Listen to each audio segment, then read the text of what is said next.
a massive field experiment in Jerusalem where thousands of Jews, Arabs, and Christians took part in a global meditation for peace. And it's all part of a documentary mixed with a science experiment to prove the link between science and spirituality with measurable results. Joining us is award-winning documentary maker Tzipi Raz and scientist Dr. Konstantin Korotkov. Hello, welcome. I'm so happy to have you, because for me this is a personal passion, and we've been reporting a lot about it and wanting to know what the results. So first of all, having you here, how overall did it go? Did the experiment go?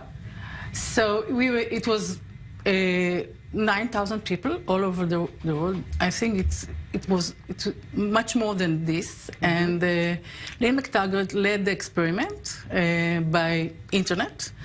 And in Jerusalem, we were in Gerard Bahar Theater, like 300 people. And she led the experiment for 10 minutes. And then people from Kuwait, from Abu Dhabi, from Tunisia, from Amman said how they felt. It was amazing, because they, to hear people, the Arab people and the Jewish people telling one another, "We love you."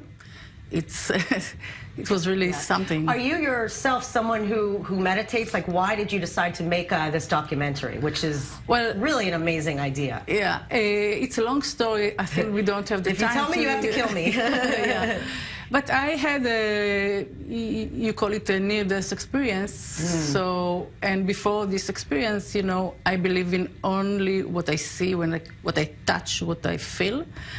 And this experience, it was the opening for 30 years of investigation, of research about meditation, about spirit, about... Wow, mamash ma'anyan. Now for you, I think, I've studied a lot of mysticism, a lot of these things from the, from the Torah, from the Zohar, and from the ancients, but I think, what they've said thousands of years ago is the link between science and spirituality. Why is this so exciting that now we could actually prove it with science? You see, I am involved in science for 40 years. For 40 years, I am professor in the university, and I'm having more than 300 papers published in peer-reviewed journals, 15 patents. And for me, it was always very interesting to study consciousness, because now in 21st century, we have a new understanding of consciousness. We see consciousness not only just product of our brain, but we see it as universal field, informational field. And with internet, now idea of field is understandable. So our team was able to develop instruments that allows us to measure energy field of a person. And it's a part of medical analysis, medical diagnostics. It's a part of preventive medicine, integrative medicine movement in worldwide. But this instrument and some sensors allows us to measure the energy of space. And this energy depends on geophysical parameters, of course, on sun, moon, earth.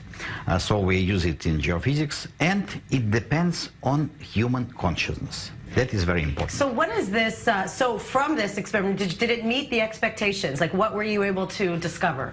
Yes, so for us it was important to see how this collective meditation would influence this space. And of course in Jerusalem, because I did several measurements in Jerusalem, and it was always very interesting.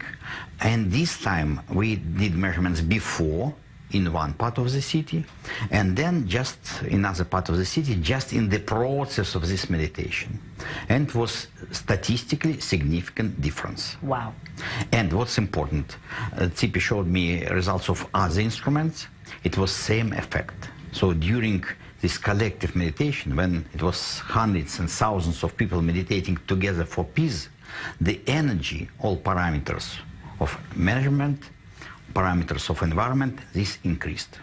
This is really amazing. So quickly, because we're out of time, but what does this mean for the future of the peace process? I mean, we know now consciousness is a ripple effect, and it goes up and it goes out. Is this realistic in our lifetime if we continue on this path? Absolutely, because our idea to prove that with our consciousness we can influence not just each other, but we influence the environment. And it is a fact that is kept in the environment for time, so it's memory effect. So if we send these positive emotions, if we send this love to each other, if we try to overpass these barriers between countries, between nations, then it influences people. Wow. Thank you so much. Listen, I wish we had more time, but we are going to have more time because I'm going to be calling you. So thank you. I want to hear all the details about this. Thank you so much. Coming up.